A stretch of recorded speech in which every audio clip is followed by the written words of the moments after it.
Hello and welcome to another eCommerce podcast. Today I'm talking to Chris, who is managing partner at GW Partners and founding partner at SouthCol, and also co-founder of a 15 million e-commerce growth fund.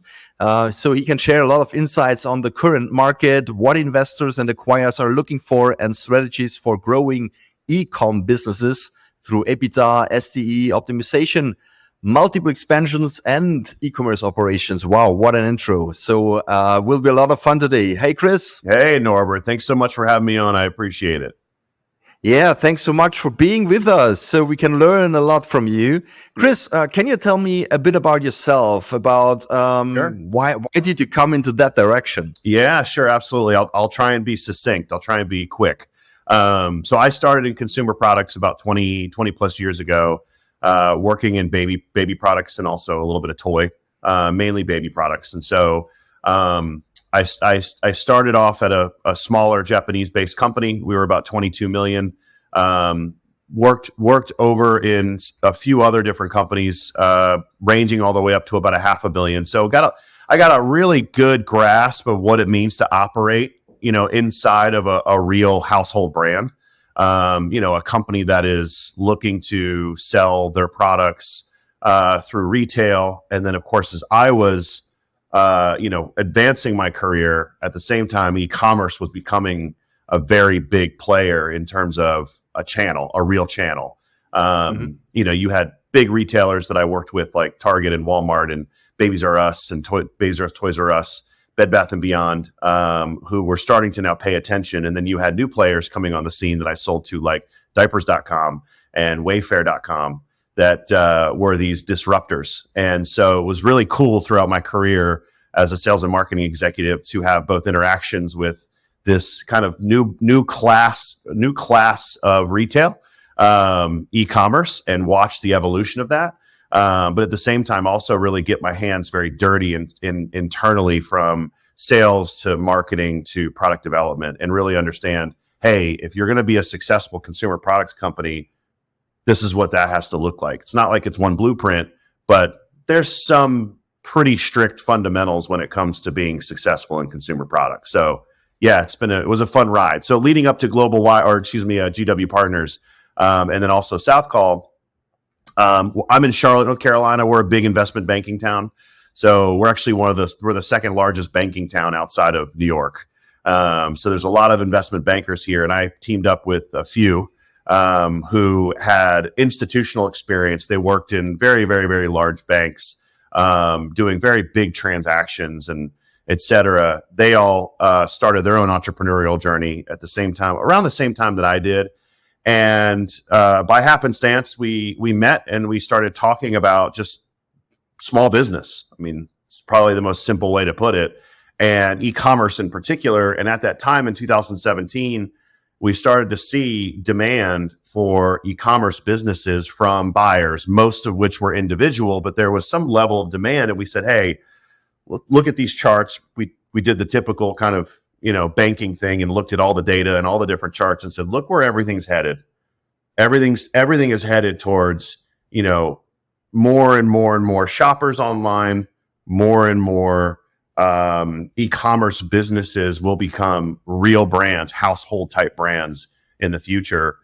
We should really dig our roots in early to help these business owners sell their company. And at the time, you really only had one of two choices. You either went to a business broker, which that's a completely different process than what you receive in an investment bank. It's very, very different. So we said, okay, well, their only choice is either going business broker or investment bank. But an investment bank, for the most part, looked at e-commerce at the time and said, first off, no, I don't want to touch it. And B, most of the businesses were way too small for their process. So we saw a niche. We saw a way to get in to this space and really help business owners. But coming from the background that I came from in consumer products and also just really understanding e-commerce and digital marketing, we were able to really dig in. Instead of just saying, hey, I can sell your business and I know who to send it to, it was more like, hey, let's actually analyze your company. Let's do an assessment. Let's dig in. Let's talk about what's really valuable and what's not. Let's talk about the channels that you're currently selling through and the acquisition channels, and et cetera, et cetera. So that led to us doing GW Partners. Now, SouthCol, which is the $50 million growth fund, that's a joint venture between GW Partners, Sellers Funding, or Sellers Fi is who they are now, and Escala Multiply Me. Very similar to what we're doing on the GW side, except we inject working capital into the company. We take equity. So we're equity stakeholders, and we're accelerating the business through strategic capital and strategic resources to then sell in 2 years or less. So, brand X comes and says, "Hey, I'm in need. I'm at that point." And every business owner who's hearing this knows what I'm talking about. I'm at that point. I need growth funding. I need to be able to grow. So I need funding to grow, whether it's through inventory or they've got a strategic plan that they want to execute on. And I also could really use just a C-suite, overnight C-suite, like a CMO type thinking, a CEO, a COO type thinking, almost overnight. And that's really what SouthCol represents. We get very much hands and feet involved in the business, but then we utilize the capital to grow the business quickly. So I tried to be quick. There's a lot to talk about. And so that was perfect. It covered already 2 or 3 of my questions. So perfectly fine. You're doing my job as well. I love that.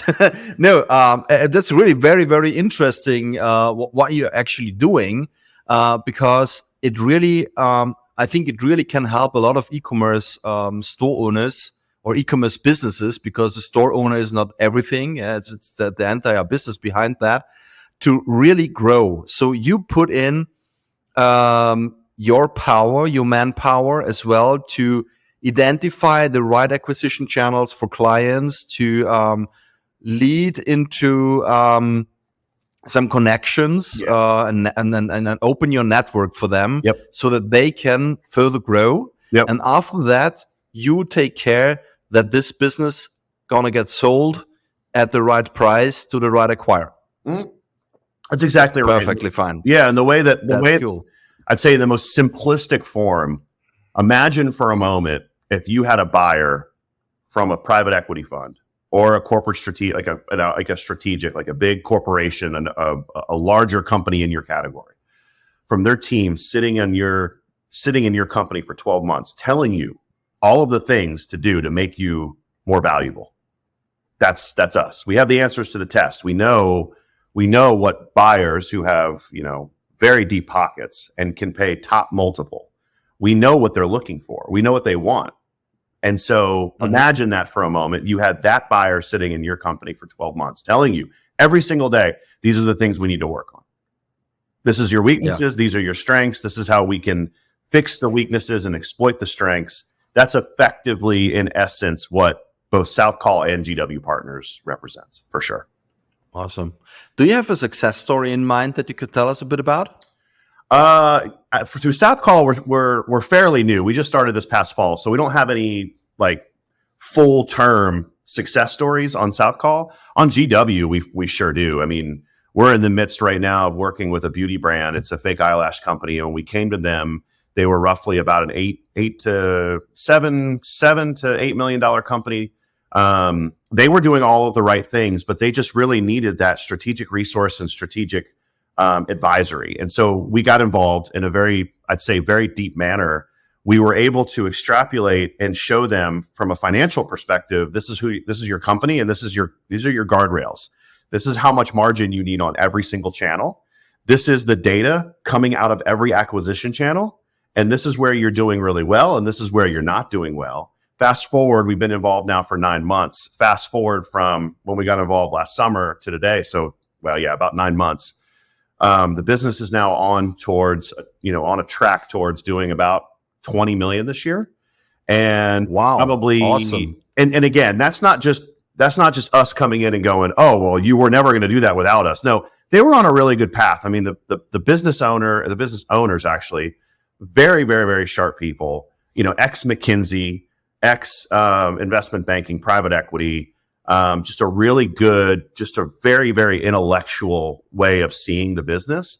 But we were able to come in and inject a lot of our strategic resources into the company and help fast forward a lot of that growth and just put a lot of good infrastructure into the business. We helped them from an HR perspective, giving them lots of guidance on what to think about when it comes to hiring. We also help them identify the right people. So I use a Jim Collins, the Good to Great book. I use this analogy all the time, but it's getting the wrong people off the bus, the right people on the bus, and the right people in the right seats. And that, in essence, is what we've done for this. And because of that, the result has been, yes, they are on a glide path towards next year selling the company for a very large number. I'd say anywhere between $45 to $65 million for sure. Awesome. Yeah. That's a success story. This is really a good one. I love that. Yeah, hey, that's failure too. I want to recommended say that out loud. Failure is always part of your story too. But yeah, no, it's always fun to talk about things like that, especially when you are working in a business that have the right fundamentals in place, for sure. Yeah, you just recommended a book regarding the hiring. Can you tell us again about the book and that we can also put it on the pro? Yeah, absolutely, man. It was the first business book I ever read back in 2002. So I'm dating myself a little. Yeah. So yeah, it was called Good to Great by Jim Collins. He actually did a case study of all the different leaders for Fortune 500 companies, and talked about the different levels and stages of leadership, and how really highlighting level 5. Level 5 is your leader who has a very strong, prolific sense about him. Doesn't necessarily need to be charismatic, is very humble, but can see the big picture better than, say, the celebrity CEO. And really, so one tidbit that I actually need to reread it, but one big tidbit I got out of that was infrastructure. So to your point, hiring. And it's all about making sure that the right people are in the bus, the wrong people are off the bus, and the right people are in the right seats. And what that really means is it's saying, like, you're constantly doing an assessment of your business, making sure that the people that you have driving the specific functions of the company, these are the right people. And it doesn't necessarily mean employees. It can also mean service providers, and making sure that the right service providers are involved in your company. And we have a phrase that we use a lot with the clients that we work with: fail fast, fail really, really quickly. If something's not working, they're not the right people on the bus, and you got to get them off, and you got to get the right people on the bus. So yeah, little tidbit, but yeah, it's called Good to Great by Jim Collins. It's a great book. That's awesome. It's a good recommendation. I even need to read that. So a very, very good thing. Let's talk about some key factors. What are investors and acquirers look for in an e-commerce business? Yeah, I mean, look, we could probably do an entire college class on this, but I'll try and keep it simple. High level, investors are buying the future. They're not buying the past. So the past informs the future, meaning I'm going to look at all the data to show me what has the company done, where has it come from, and what has traditionally been its performance. But investors are always looking to the future. They're always looking to where the company is going. So what they want to see is, A, do you have a view of where the company is going? As the business owner, do you have a strong view? Well, what does that mean? Do you have a real plan that you are executing on that shows where the company is now and where it's going to be? And do you have real success stories to show as you are executing on that plan? That's part of seeing the past and then looking towards the future. So what does that mean? What does the business plan look like? Well, it can come in a lot of different forms, but fundamentally it looks like this. One, do you have diversification within your sales channels? And not just like being able to list out, oh, well, you could do this, you could do that. No, really, I have thought about going into this channel, and here's how I view this channel. So for instance, I want to go into a new marketplace, but I don't want to cannibalize my sales on my website.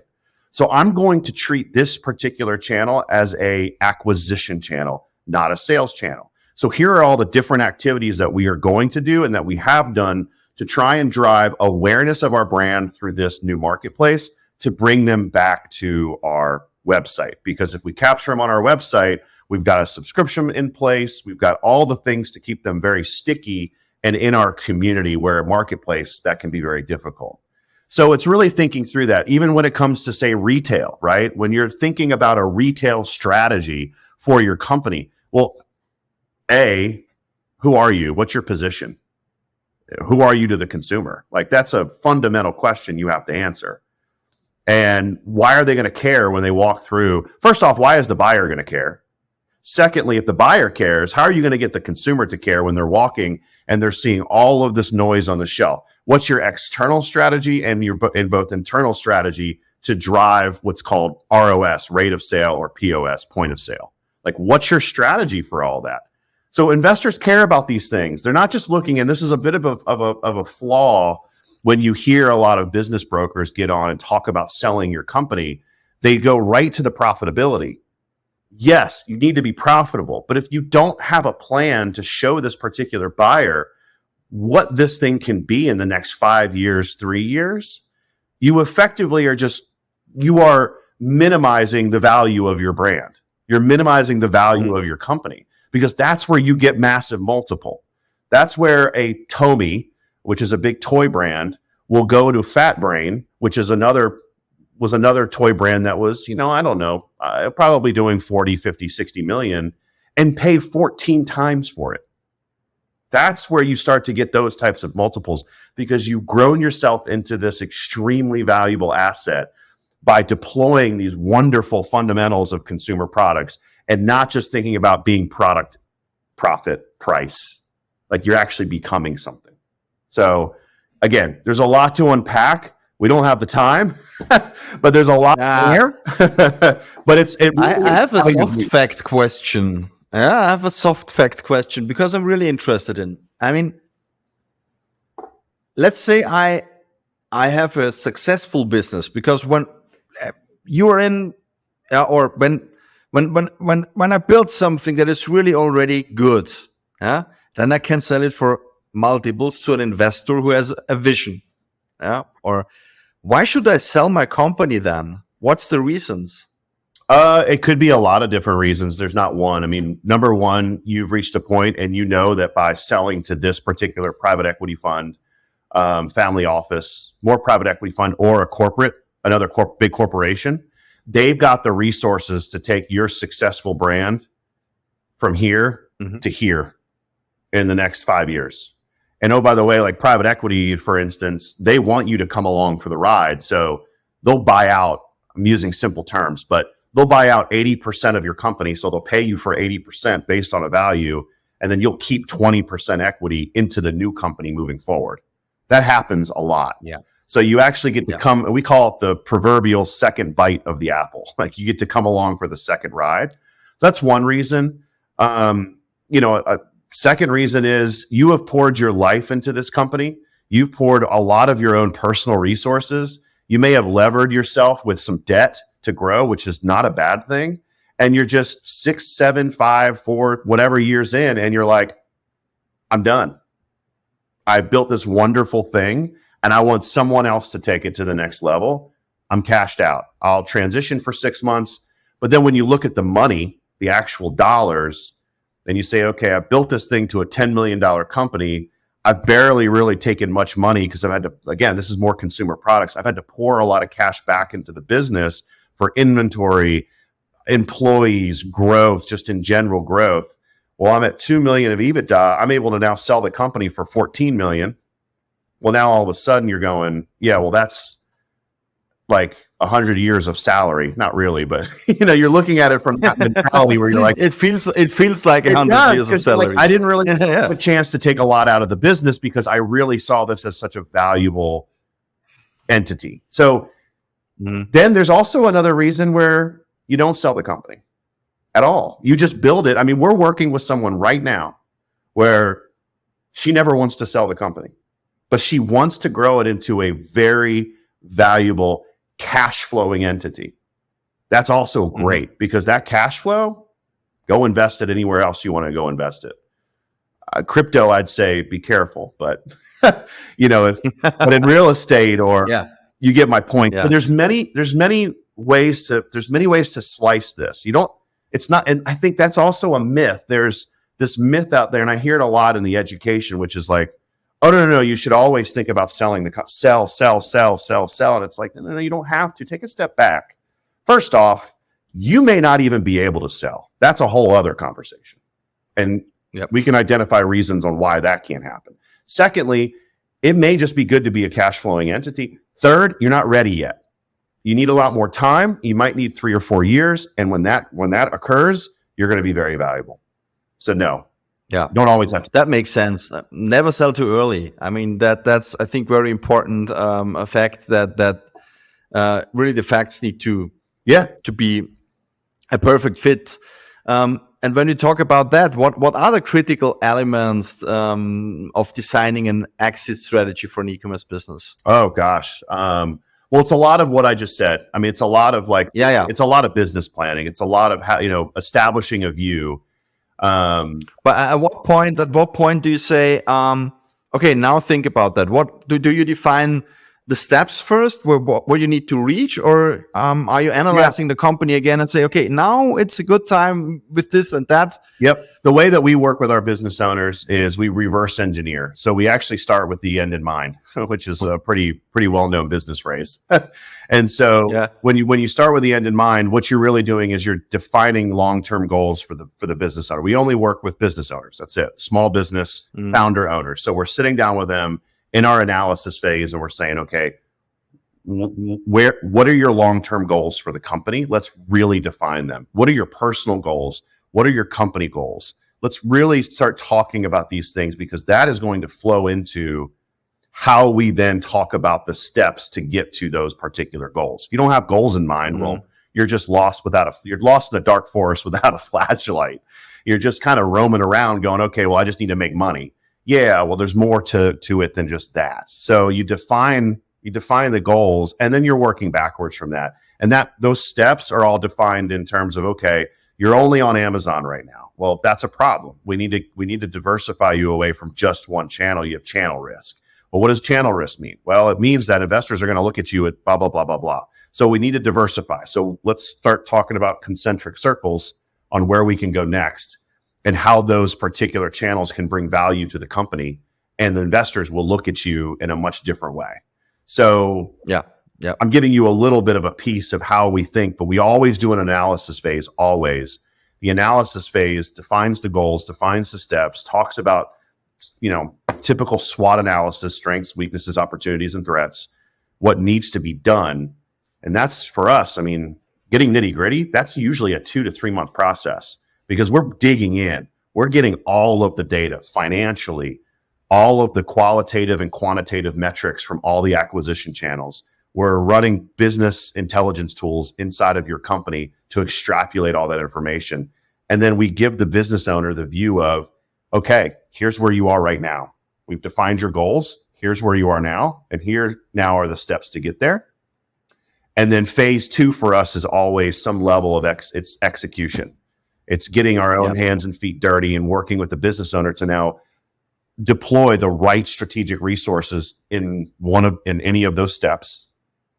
And we're all driving towards the goal. Now, for most business owners, the goal is, I want to sell my company, and they give you a number.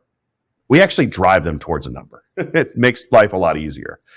And so we'll have check-ins, many check-ins, to talk about kind of where we're at. We'll scorecard kind of where we're at, how we're improving, et cetera. We do the way that we work on the GW side, and even on the SouthCol side too, but the way that we work is it feels very much like a consulting, like Deloitte or McKinsey. It feels very much like that process. Yeah, got it. I mean, you said already there is no blueprint for growing an e-commerce brand, but from my own experience, I know that there are some steps that you can actually always recommend. Do you have such most effective ways to transform a company? 2 or 3 things that you typically always recommend? Yeah, I mean, look, the reason why I said there's not one size fits all is because in that it isn't analysis phase, you're seeing where the company currently sits. Like, we've got one client who really good on Meta, like really like they're killing it. They're doing a good job of acquiring consumers at a really good CAC. Their LTV is very healthy, but they need help when it comes to getting into retail. They needed help getting onto Amazon. They were on Amazon. It wasn't that great. We got them into Walmart. We're looking to expand them into Canada. their international presence. We're starting the conversation around international. So that's where it gets a little bit tough to kind of throw out these top three things. But I will say this, as by way of an example, let's just take someone who's only on Amazon, because that's a lot of people. It's a lot of people in e-commerce. They start on Amazon. It's a really easy place to start. Okay, well, what are the things we need to do now? First, I'd spend a lot of time on your product, like a lot of time. That's where I would spend a lot of my time with the founder and owner. Let's assess your product. Let's get some people involved in the company to really dig deep, some real experts, product development experts. So I would first look at the product. We would spend a lot of time developing the product, making sure that it has a real roadmap. And then from there, we would identify the next channels to go into. If it's website, we would be spending a lot of time talking about, okay, well, we've got to develop the website. We got to talk about CRO. We've got to talk about SEO. We've got to talk about Meta. We've got to talk about Google Ads, Pinterest, Twitter, all the different acquisition channels that are going to make sense. Email and retention, SMS, all of those things, and building out a plan for this is the right way to execute. And here's how we're going to test. This is the right way to execute. So if you were to really boil it down, though, and I actually will go back to one thing. In consumer products, it's all about your product. Period. Yeah. Like, period. I don't mean to sound crass when I say this, but a guy that I was mentored by in consumer products, very, very successful guy in the baby products industry, was EVP and president and CEO of some very large companies. He said something that will never leave my mind. You can only sell a poop sandwich once. That's good. Yeah. So, yeah. And so it's very true, it's true when it comes to product. It's so very true. Yeah.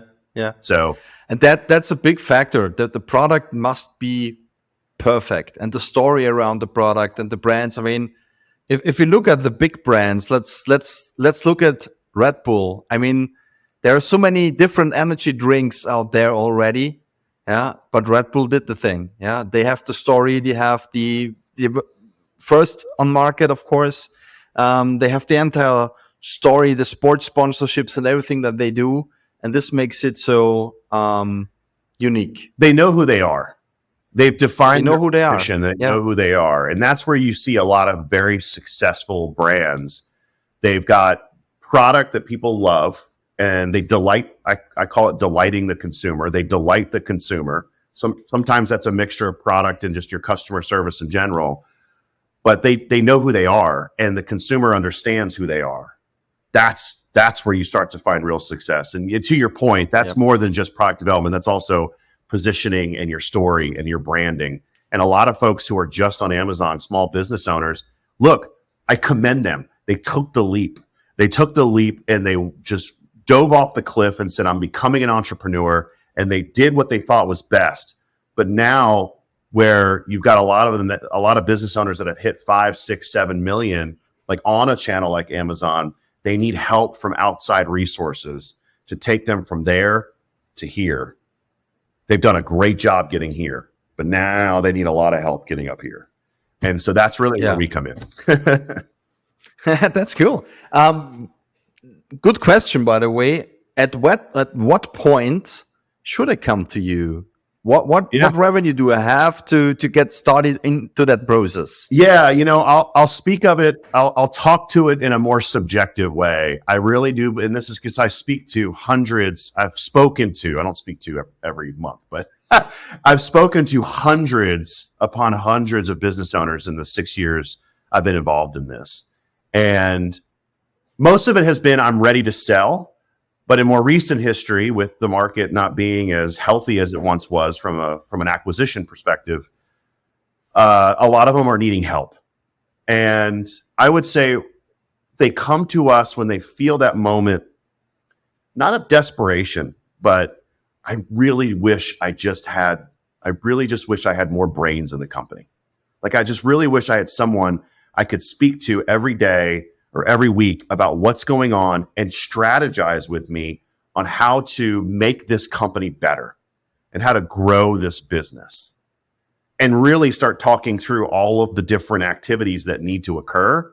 And they also have trusted people that they can introduce me to and deploy into the business. What I have found, that usually comes around that $4 to $7 million mark. I know it sounds weird because it's like, well, how can you just plug a number on it? That's just what I've seen in the data when I talk to people. They're usually at about that point and they're like, hey, I really know I need to grow. I need help.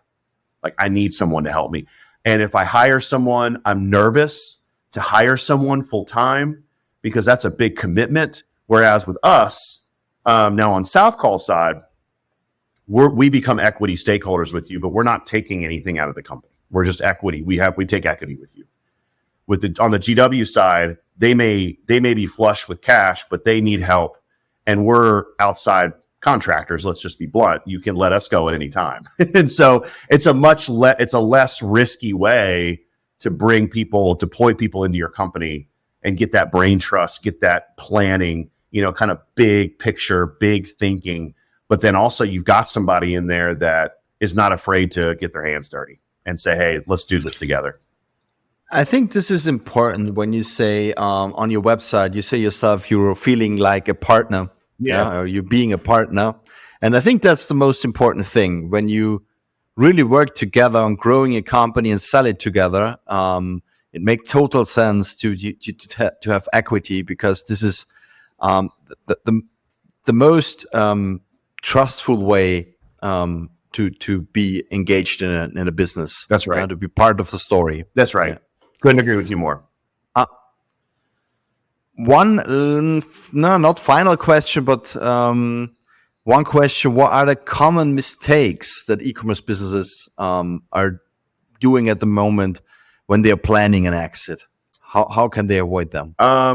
They're too laser focused on either one sales channel or one acquisition channel. I mean, if you're doing that, you're dead. Not dead. Yeah. But you put yourself into a very risky category when all you do is focus on, I need Meta to drive my sales, or I need Amazon to drive my sales for me. You have stories out there, and some people listening might go, oh, yeah, that's not true. I'm only Amazon. I've been only Amazon and I'm doing fine. Well, I can tell you, you're in a small percentage of people. Majority of business owners, they need to de-risk their company and move away from just one acquisition channel or one sales channel. That's a very common mistake. Another very common mistake, honestly, Norbert, people just don't know their numbers. Like when you ask them, what's your AOV, what's your LTV, what's your CAC, what's your average CPM, what's your retention rate look like? What's your attribution data look like? What's your last click attribution? All these types of questions. That's just on the digital marketing side of things, or like more the qualitative / quantitative. But then when you start to get into finance, lots of business owners don't know how much money they're even making. They don't have cash flow, but I don't blame them. They're not finance people. And to be really, really blunt, we have not really met a whole lot of great accounting firms in this space. And usually what we have to end up doing is coming in and cleaning up a lot of books and showing the business owner, because there's two ways to show numbers to a business owner. One is your P&L, like this is your P&L, this is your profit and loss statement, and this is what an investor wants to look at. But what matters more to a business owner day in, day out, show me my cash flow. I need to understand, because the cash flow statement looks backwards. They need a cash flow forecast, all the inputs, all the outputs, and where is this going, and a stress test on that too. So when you can show a business owner, hey, here's your forecast, let's stress test this. Let's say your numbers go down on these two channels by 10%. This is what it does to your cash flow. Like, this starts to become very enlightening, and it drives a much different conversation for the business owner, and it drives a very different conversation for us with the business owner as well. So I'd say that's another very common, like relying on one acquisition or sales channel and then not knowing your numbers. Those are very much common mistakes.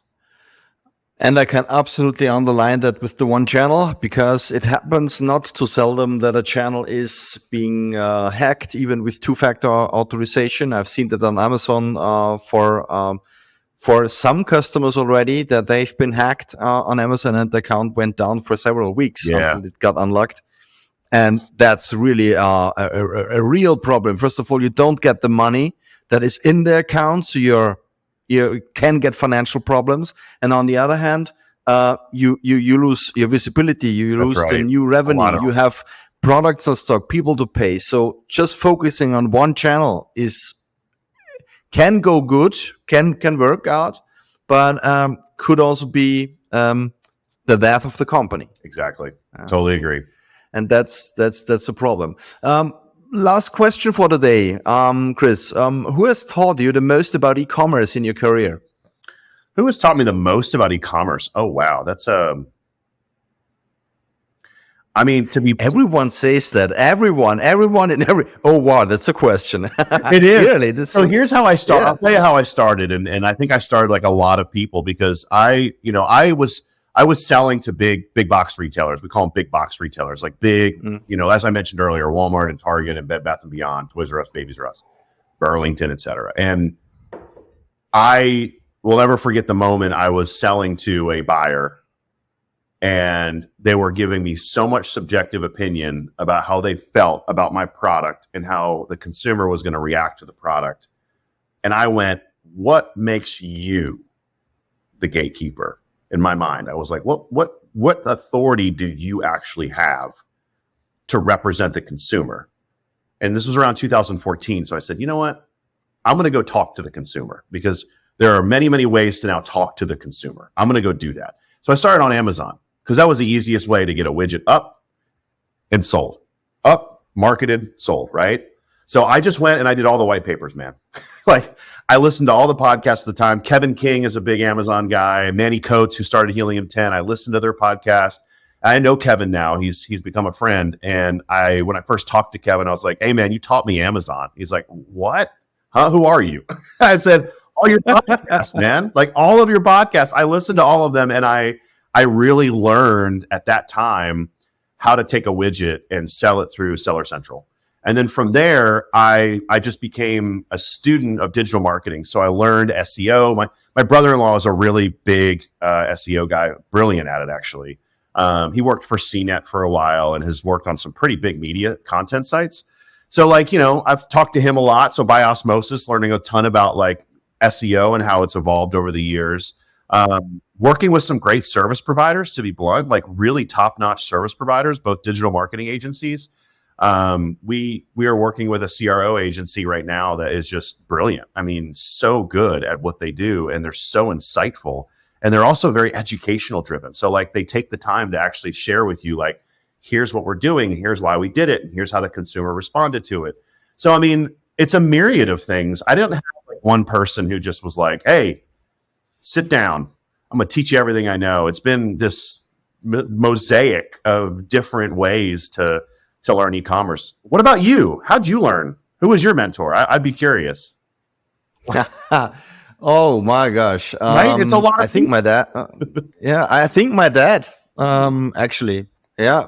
He had a company back then, and sold electronic parts. Not electronic equipment, electronic parts, and mostly to schools. So it was in the time when in the school for electronics, you built your own radios and whatever. Yeah, I don't know the right English words for that. No, I understand. But they built it together, and he had a company and sold those things to schools and to privates who wanted to play around with it. Yeah. And when I was 14 years old, I was asked by him for the summer job. Yeah, would you like to build the next catalog? Yeah, why not? So I went 2 or 3 weeks to an ads agency, and they showed me how to use the software product to build such a catalog.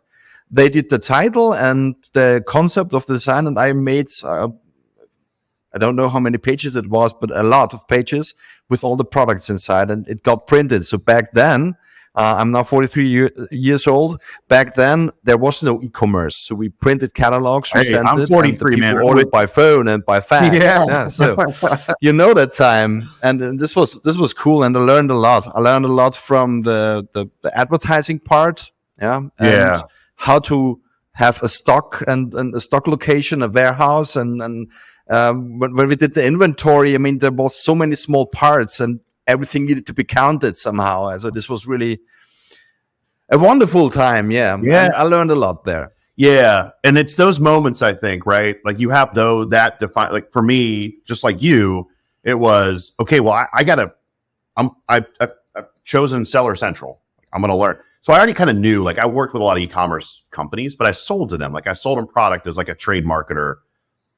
Yep. Really, I wasn't in the guts of anything. And like you, it's like, okay, well, this one thing, I'm going to dive in and you learn. And then now your brain is just wired towards, okay, focused on that. This makes sense. And the rest is, as you said, a lot of self-education. Yeah, it's white papers, podcasts, YouTube videos. Yes. A lot of YouTube videos. Yes. And even more Google. Google is one of the best instructors. Google is your friend. I've learned I have advanced in Excel thanks to Google. Where I'm like, how do I do this? And I Google it and boom, right there. So no, I think it's very, very similar type story where you just are like, okay, I'm thrown into the ocean. I got to learn how to swim.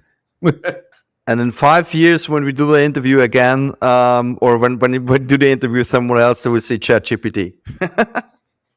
In fact, it'll be your avatar and my avatar doing the podcast, and maybe we'll doing the podcast. Okay, yeah, we'll absolutely. And then we will write an email. Did we meet already? Okay, no. That's right. Thank you so much, Chris, for your time. This was really a pleasure. Yeah. And I wish you all the best. You too, and talk soon. All right. Bye-bye. Bye-bye. And that's it for this episode of the Ecom Ops Podcast. If you enjoyed listening and would like us to find and interview more e-commerce operations experts, please search for Ecom Ops Podcast in your favorite podcast listening app, and then subscribe, rate, and review. Until next time.